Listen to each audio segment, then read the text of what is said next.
Você está ouvindo Estação Cultura, pela MEC AM.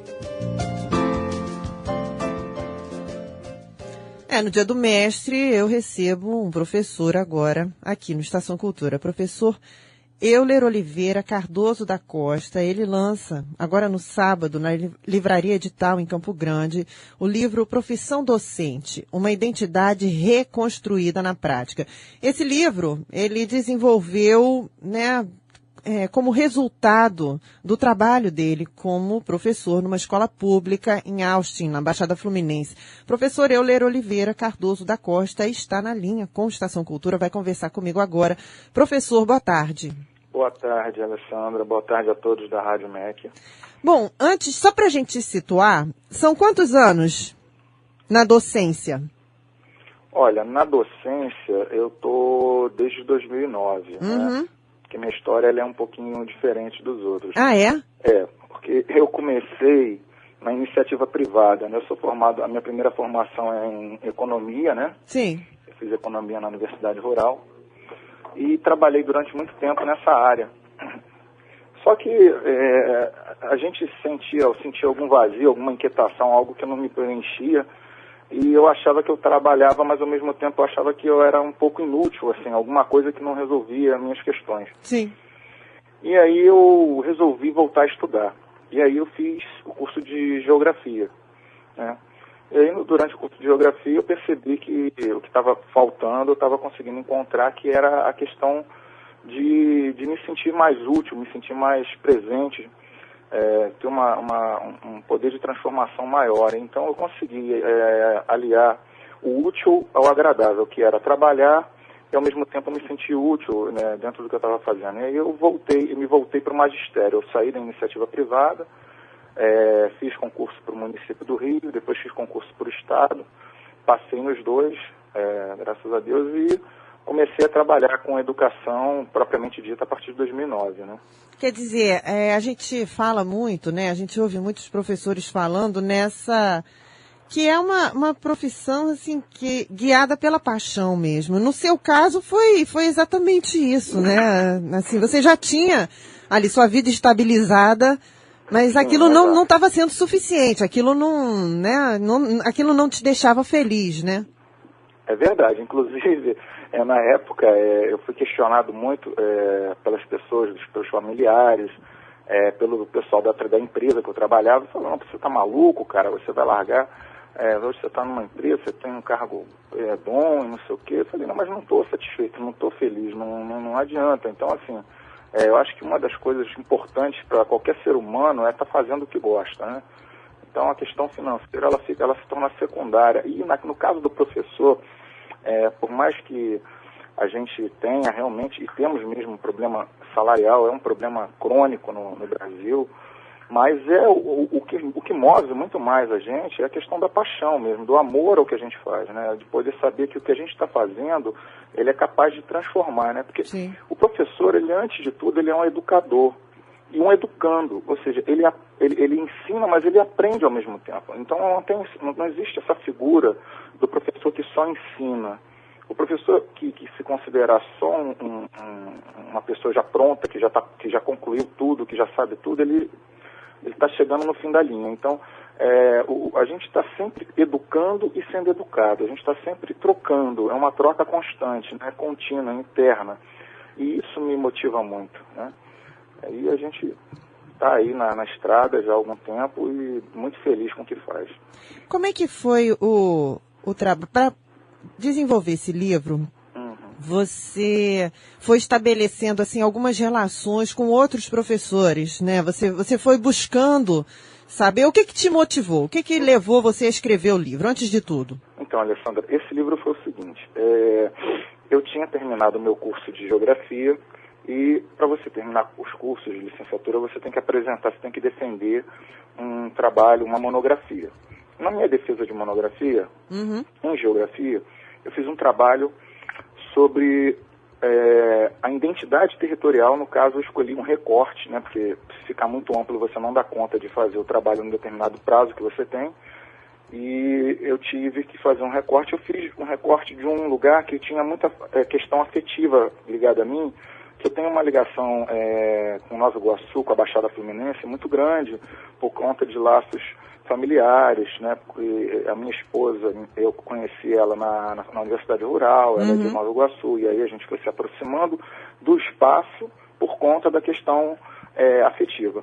E aí, observando o bairro de Austin, que pertence a Nova Iguaçu, eu comecei a criar um certo interesse para estudar esse espaço. E aí eu fiz o meu trabalho de monografia em cima desse espaço, né, do bairro de Austin, porque ele tem peculiaridades, ele é um lugar que ao mesmo tempo que é semi-urbanizado, né, que a gente chama de subúrbio, ao mesmo tempo é um lugar que ainda tem muita questão rural. Sim. Tem aquela coisa dos dois momentos que você percebe, dois momentos diferentes de imigrantes. Então tem primeiro uma migração muito de mineiros, depois uma migração de nordestinos. Isso se reflete na construção do espaço e tudo mais.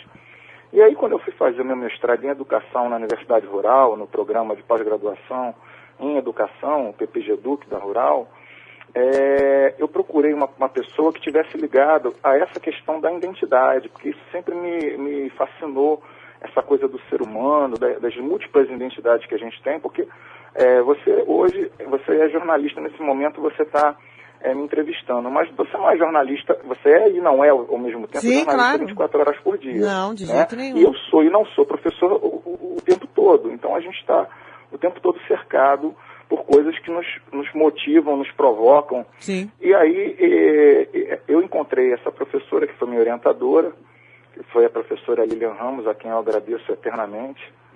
É uma pessoa fascinante, e a gente foi construindo durante o mestrado esse processo. E aí eu falei para ela do recorte, ela achou que seria interessante trabalhar, dar continuidade a esse trabalho. Então eu vou para o campo, eu formulo um questionário para primeiro eu ter o perfil desses professores, né? E aí eu preferi focar nos professores do ensino fundamental do primeiro segmento, que são aqueles professores que dão início a todo o processo, que é a professora que alfabetiza a criança. Sim, né? que é o momento-chave, né? É o momento-chave da educação, né? É completamente chave. Sem esse momento inicial, todo o resto está perdido. Sim. Né? E isso é uma coisa que a gente tem que discutir muito, eu acho que tem que ter muitos debates sobre isso, porque é um profissional, como todos os professores, é lógico, mas é onde tem que ter mais atenção e às vezes onde a gente percebe menor preocupação. É verdade, mais descaso, né? Isso, total, entendeu? Então, assim, você vê muita criança que não consegue se alfabetizar, não, o professor ele está ali, ele está lutando, né? Mas aí você tem um profissional, uma sala com 35 alunos, sozinho, para dar conta de uma infinidade de demandas, é muito complicado. Bom, mas aí eu faço esse perfil dos professores, né? Depois eu pego esses questionários, elaboro gráficos e tal, faço um estudo de caso em cima desse lugar, né?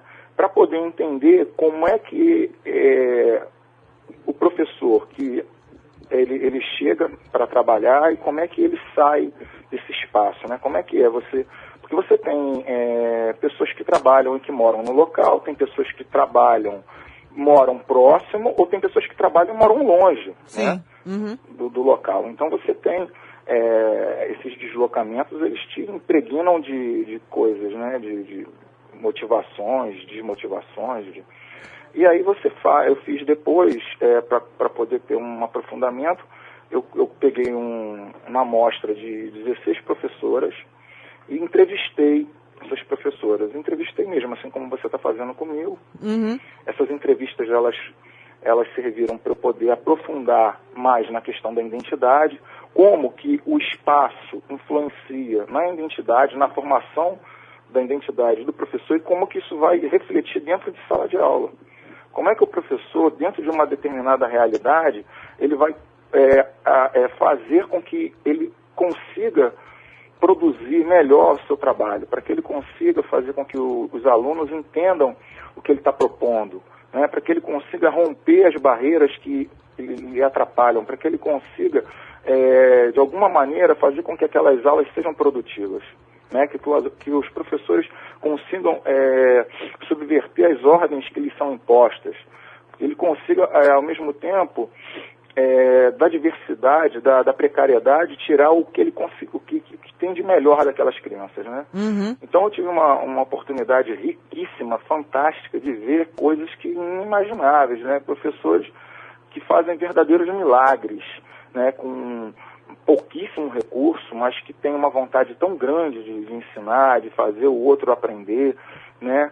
Que eles se moldam de uma maneira, verdadeiros camaleões, eu diria, verdadeiros mágicos, né? Para poder conseguir fazer isso, com que essas crianças em escolas públicas, né? Porque eu só trabalhei com escolas públicas, no caso do município de Nova Iguaçu, em situações algumas boas, outras muito precárias, mas que conseguem, de uma certa maneira, dar conta do recado, né? Eu acho fantástico você contar essa história, Euler, porque registrar isso e trazer a história desses professores, porque é muito fácil, na hora de criticar, dizer que os professores não estão bem preparados, né? É claro que alguns não estão, mas isso aí você vai encontrar em qualquer profissão, né? Profissionais que não estão bem preparados para cumprir suas funções. Isso a gente encontra o tempo todo. Mas é muito bom a gente poder ouvir o lado da história que dá certo, porque a gente está ouvindo o tempo todo o lado da história que não dá certo, né? É verdade. O que acontece na questão do professor é que, assim, hoje a gente tem uma questão que eu acho que ela é principal. Você tem hoje uma visão que coloca o professor como um produtor de conteúdo, um produtor de resultados. Sim. Né? As coisas são muito quantitativas, é muita quantidade que se cobra, né? Então você tem que dar conta de uma demanda muito grande de coisas. Ao mesmo tempo, as escolas formadoras de professores, elas, além de estarem perdendo, você ter poucos alunos, hoje para você formar um professor de física, de matemática, apesar de eu ser de geografia, mas eu sei a dificuldade que é para você formar um professor de matemática, um professor de física, de química, você tem uma dificuldade tremenda. E você acaba tendo uma formação ruim mesmo, infelizmente. Muitas universidades, elas não têm formado da forma correta, né? Os professores, eles têm tido uma formação muito corrida, muito apressada. Uhum. Você tem uma ideia, o próprio processo de mestrado que eu fiz, há tempos atrás, ele era feito em 4 anos. Agora você tem só 2 anos para fazer, né? O doutorado você tinha 6, agora você só tem 4. Então, tudo colocado de uma maneira muito produtivista, né? É incrível, né? Isso. Tudo, a gente quer tudo instantâneo, quer tudo rápido, e isso em todos os setores, né? A gente vê isso acontecendo. Infelizmente, porque a visão, ela é de você, olha, o cara ficar muito tempo na escola, ele está gerando um custo e tal, então você não pode ficar perdendo tempo. Olha, esse rapaz aí, ele entrou nessa vaga de mestrado, ele tem que produzir alguma coisa, porque, poxa, a gente está custeando ele aí durante 2 anos e tal, então tudo tem esse lado, né? Sim, Agora, a questão dos professores, principalmente do ensino fundamental do primeiro segmento, é importantíssimo que esses professores tenham oportunidades de se aperfeiçoar, de poder ter um momento para que eles possam voltar a estudar, que eles possam se atualizar. Infelizmente, isso não tem acontecido, não só no caso do meu estudo, mas isso daí, de uma forma geral, infelizmente, não tem acontecido. Os professores, eles têm ficado muito presos dentro de sala de aula. É importante a convivência, o professor tem que ter isso, a prática, é por isso que a gente fala no livro que profissão docente é uma identidade reconstruída e construída na prática, porque o cara fica ali o direto, mas seria importante que ele tivesse um pouco também de espaço para ele poder ampliar os seus horizontes, né? Com então, certeza. Isso também é uma coisa que a gente critica no livro, né? A gente fala sobre isso. Isso aí ele precisa de condições melhores de trabalho para poder ter esse tempo, para poder ter essa disposição até mesmo para se reciclar, né? É verdade. É fundamental que ele tenha apoio, né, para conseguir buscar isso, né? Com certeza, com certeza. Isso daí, infelizmente, a gente não tem encontrado nas redes públicas, municipais, do Estado, essa preocupação, né? Uhum. E uma coisa também que eu observei nesse trabalho é que muitas vezes a solução está dentro da própria escola. E às vezes a gente vê palestras com pessoas que são contratadas de outro estado, aí o cara chega, aí você junta, os professores têm que estar presentes, numa palestra vai ter o doutor tal, o fulano de tal, e aí a pessoa vai para lá, para aquele lugar, fica às vezes 1h30, 2 horas ouvindo um monte de coisa que não vai servir para nada. Sim, sim. Dentro da realidade dele. E de repente, se você tivesse feito uma experiência de chamar os seus colegas e tirar um dia, vamos debater hoje aqui o que está acontecendo, o que a gente precisa resolver, e a solução estava ali. Eu faço assim, desse jeito dá certo. Poxa, legal, vou fazer assim também. E é o que foi o que eu vi muito durante esse trabalho, né? As pessoas, através da sua própria prática, conseguindo descobrir dentro a solução para os seus próprios problemas. É lógico que você encontra muita gente desanimada, muitas pessoas desiludidas, mas você encontra, e eu fiquei muito feliz por isso, a grande maioria muito feliz do que faz, com uma paixão nos olhos, com um sorriso no rosto, com muita alegria. E eu retrato isso porque eu coloco, eu tive a preocupação de colocar, porque para mim será fundamental, até para que outras pessoas, quando lerem o livro, tenham o estímulo de tentar fazer outros trabalhos semelhantes. Eu coloco todas as entrevistas na íntegra dentro do livro. Então, que ótimo! É isso, É lógico que a gente, por uma questão de ética, a gente não fala o nome das pessoas. Sim, né? Claro, tem que proteger, códigos, claro. Uhum. Mas é importante você saber que você pode ler e às vezes você se reconhece, porque apesar de ser um estudo de caso, o trabalho ele mostra que você encontra semelhanças com redes que não tem a ver com aquela rede, com trabalhos em outros estados, Sim. Ou até fora do país mesmo, né? É fantástico. Bom, os professores estão se preparando, né? Eu ouvi agora há pouco, Sim. Conversei com um repórter de Lan Araújo, ele estava acompanhando a assembleia que está acontecendo lá no Clube Municipal.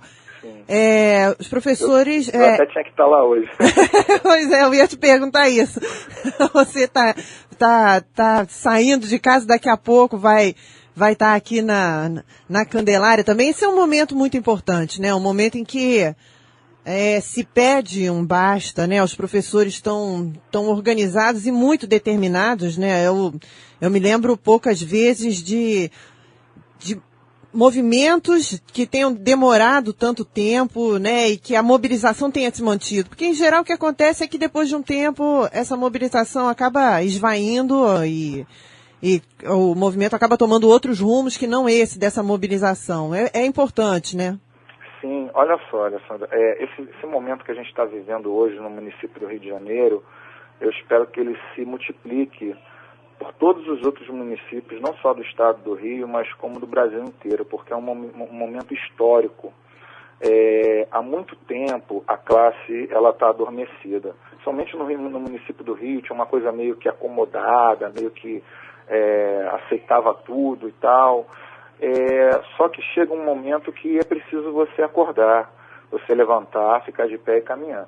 Então, assim, os professores do Rio hoje, o que a gente está lutando, a nossa luta, eu acho que a maior prova disso foi a busca pela anulação da votação que ocorreu naquele dia fatídico de 2 de outubro, onde foi feito um verdadeiro massacre, uma coisa absurda, horrenda, repugnante, mas que foi feita uma aprovação de um processo, de um plano de carreiras que ele busca pasteurizar completamente uma classe e tirar a oportunidade de professores de poder continuar se qualificando, de poder continuar crescendo, querendo ter como se fosse mesmo uma categoria operária na mão, né? E aí a nossa grande luta, e às vezes as pessoas não entendem, mas o cara está querendo que tire um plano que dava 8% de aumento para ele, mas não adianta eu ter 8% de aumento se depois disso eu não vou ter mais nada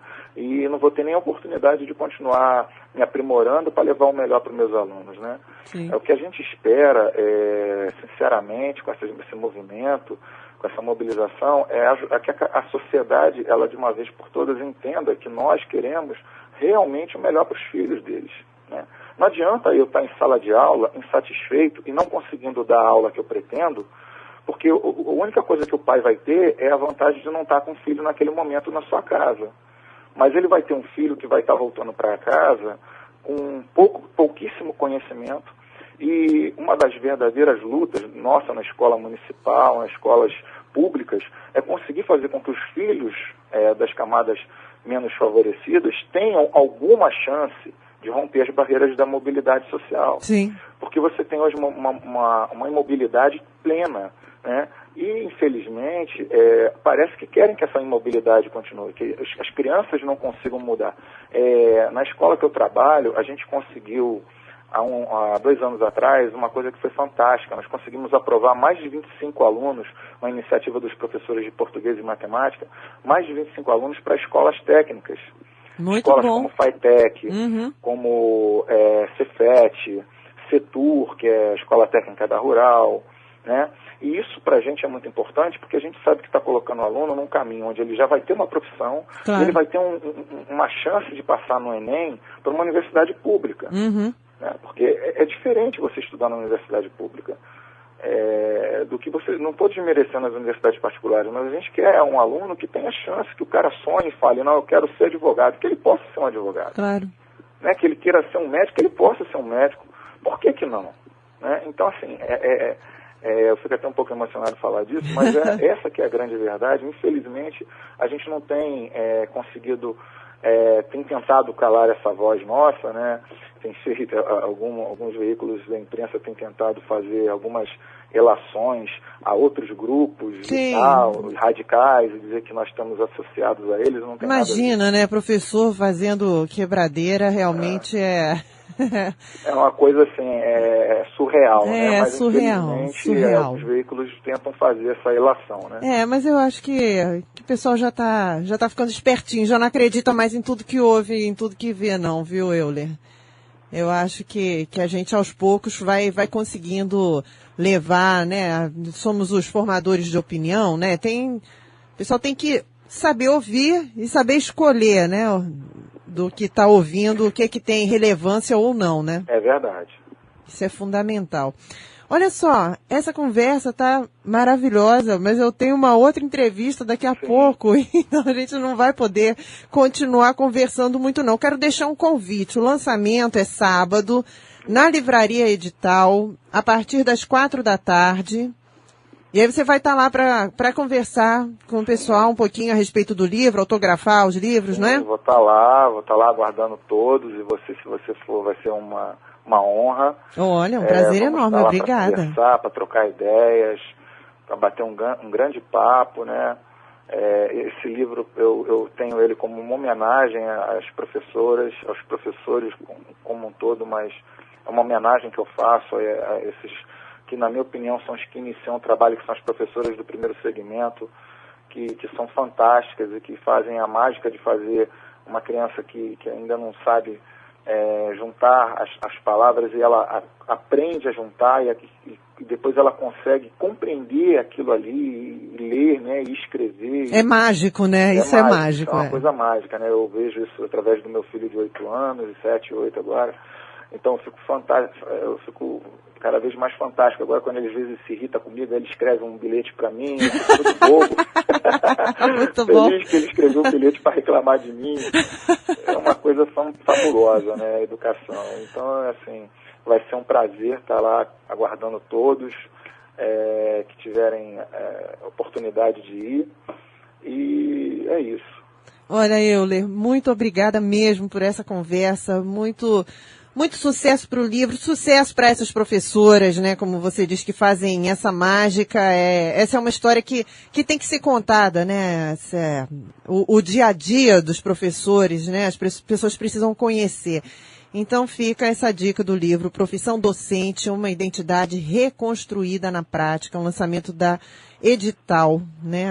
A editora Edital. O lançamento vai ser na livraria da Edital, Isso. em Campo Grande, na Travessa Ferreira Borges, número 20, sábado, de 16h até as 19h. Euler, muito obrigada por essa Obrigado conversa. Você. E um feliz dia do mestre para você, feliz dia do professor. Obrigado. Um dia de luta, mas um dia de luta. Que seja feliz. Sim, e eu só queria aproveitar para agradecer, inclusive, ao Cristiano Márcio e ao André Mansur, que são, na minha opinião, 2 desbravadores que estão na Zona Oeste fazendo a cultura de uma forma diferente. né, nessa livraria edital. São os caras mesmo de uma visão fantástica, que estão abrindo o caminho para várias pessoas que sempre quiseram ter oportunidade de expor seus trabalhos. E agradecer a eles também, agradecer a todos os professores da minha vida, que me fizeram chegar até aqui. Lindo. E aos meus familiares, e meus pais, e minha mãe, meus irmãos, que todos fazem parte dessa história, minha esposa, meus filhos. É só isso que eu queria dizer. Muito obrigado pela oportunidade, pelo seu espaço. Espero que a gente depois se fale novamente. Eu espero que sim, espero que sim. Euler, muito obrigada a você. Feliz Dia do Professor. Obrigado. Eu conversei com o professor Euler Oliveira Cardoso da Costa. Ele lança agora sábado, na Livraria Edital, lá em Campo Grande, o livro Profissão Docente, uma identidade reconstruída na prática. E olha que coisa linda, né? Ele agradeceu todos os professores que ele já teve. E é um jeito lindo de um professor fazer uma homenagem a outros, né, no Dia do Mestre. Muito legal.